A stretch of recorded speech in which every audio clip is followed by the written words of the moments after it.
agradecemos mucho que nos enlacemos con Alberto Jicotencatel Carrasco. Él es director de la Casa del Migrante en Coahuila. ¿Qué tal? Gracias por estos minutos. Muy buenas tardes. Hola, ¿qué tal? Al contrario, gracias a ustedes, a la orden. De repente se nos va del radar el tema migratorio. Sin embargo, ustedes evidentemente lo tienen muy presente. El día de hoy, en estos últimos días, hemos visto cómo incluso los acuerdos con el gobierno federal, con Ferromex, pidieron tratar ya ahora de detener este flujo migratorio. ¿No fue demasiado tarde? Pues desgraciadamente, como dices, es cierto. De repente el gobierno mexicano olvida que tenemos una situación de emergencia con las personas migrantes. No es por demás el que sabemos todos y todas que solamente en Tapachula hay más de 100,000 personas migrantes en este momento esperando una resolución de Comar. La Comisión de Ayuda a Refugiados está completamente saturada y en el ejercicio presupuestal 2023, pues realmente el Congreso no dotó de recursos suficientes y esta situación se esperaba. No podemos pensar en que es algo que de repente sucedió, sino que de acuerdo a las estadísticas de Naciones Unidas, teníamos pleno conocimiento y también las autoridades que en los próximos meses, que ahora ya son una realidad, pues se avecinaba el incremento de un flujo migratorio pues bastante fuerte. Quiere decir que no hicimos el análisis correcto desde el punto de vista de las autoridades que pudieran dotar y prever que esto iba a suceder. La postura de Ferromex, pues en definitiva es una postura pues muy política, es una postura política para que pues se asuma que realmente los ferrocarriles no pueden ser un medio de transporte porque es inhumano. Son medios de transporte que transportan materiales para la industria y son utilizados por las personas. Quiere decir que es un tránsito completamente inhumano porque no está diseñado para las personas. Esta crisis pudo haberse prevenido si se hubieran dado los medios y los insumos económicos necesarios a instituciones como la Comar para poder capacitar, fortalecer y que la institución pudiera generar la respuesta que este contingente en este momento requiere. Sin duda alguna, los gobiernos locales siempre voltean y acusan y señalan al gobierno federal de ser el responsable. Los gobiernos locales de la frontera norte del país están hablando sobre esta señalización que hacen. El gobierno federal no hizo lo suficiente y ahora los tenemos aquí. No les impidió el paso durante todo su trayecto y todo se hace un cuello de botella en los estados del norte. Sí, es correcto. Sin embargo, no estuvo mal que el gobierno mexicano, en este caso el gobierno federal, impidiera o no impidiera el tránsito. Ajá. Quiero compartirte que hasta hace unos años la mayoría de las personas migrantes lo hacían por temas laborales y temas económicos. Ajá. Actualmente este tema ya pasa a un tercer o quinto plan. El mayor motivo de esta gente es un tema de desplazamiento forzado. Es gente que requiere de protección internacional y los gobiernos tienen la obligación de protegerles. Entonces no está mal que no los estén deteniendo porque esta gente, su vida corre peligro en sus países de origen por motivos pues económicos, pero también por motivos políticos, por persecuciones de las bandas delictivas. Ya no es un tema de opción, ya es la última salida de estas personas.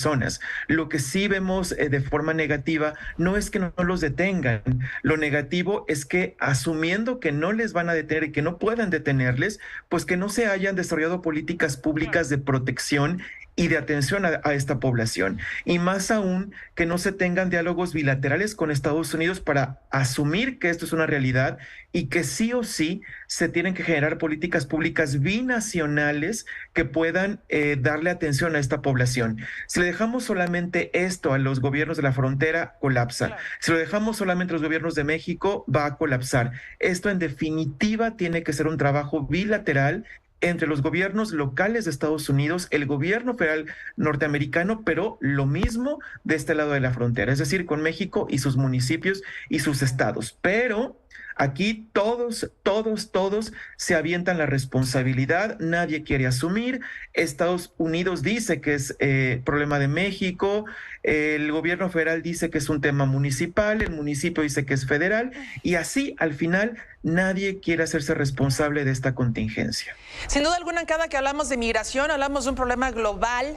ya lo mencioné, de los países de origen, de tránsito y de destino.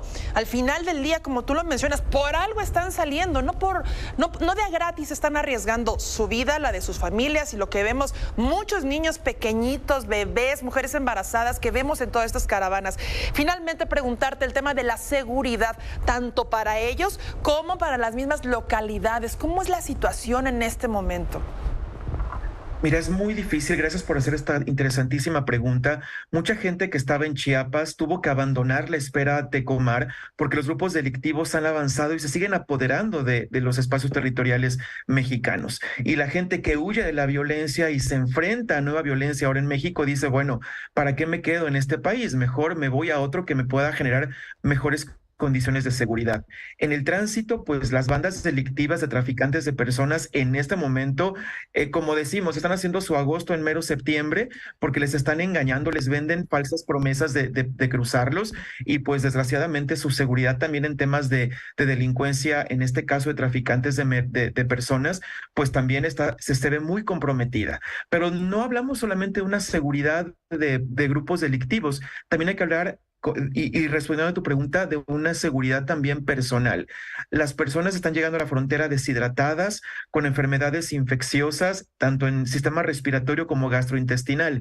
Y este tipo de situaciones, hablando de niños y de niñas, puede ser la diferencia entre la vida o la muerte. Un tema de diarrea en un niño lo lleva a la deshidratación y a la muerte de forma muy rápida. Por eso estamos pidiendo a los gobiernos locales y al gobierno federal en que al menos, si no van a dar otro tipo de protección y de asistencia, al menos atiendan el tema de salud, que de verdad es muy importante. Alberto, te agradezco muchísimo. Oye, rápido, ¿tienes tus cifras de la situación actual en cuanto a números de la gente que se encuentra varada en la frontera? Sí, solamente el día de ayer llegaron 10,000 personas, de acuerdo a las últimas declaraciones de la canciller. Ajá. Y el día de antier llegaron 8,000 personas. Solamente en 2 días estamos con un número de 18,000 personas, que nos parece una cifra de verdad muy alarmante. Oye, 18,000, pero ya cuántos estaban, o sea, no es que hubieran llegado y no hubiera nadie. Efectivamente, ya había alrededor de 5,000 personas previamente a la llegada de este contingente masivo. Vaya complicación y perdón, pero vamos, yo sé que todos importan igual, pero la situación de los niños a mí me preocupa demasiado. El derecho a la salud, el derecho a la educación, el derecho a una vivienda, la comida, en fin, toda la serie de derechos de los cuales se les están violentando por parte de todos los gobiernos, me parece terrible. Alberto Jicotenca Carrasco, director de la Casa del Migrante en Coahuila, muchísimas gracias por estos minutos y un abrazo solidario. Un abrazo también para ustedes y estamos siempre a la orden. Hasta pronto. Gracias. Hasta pronto.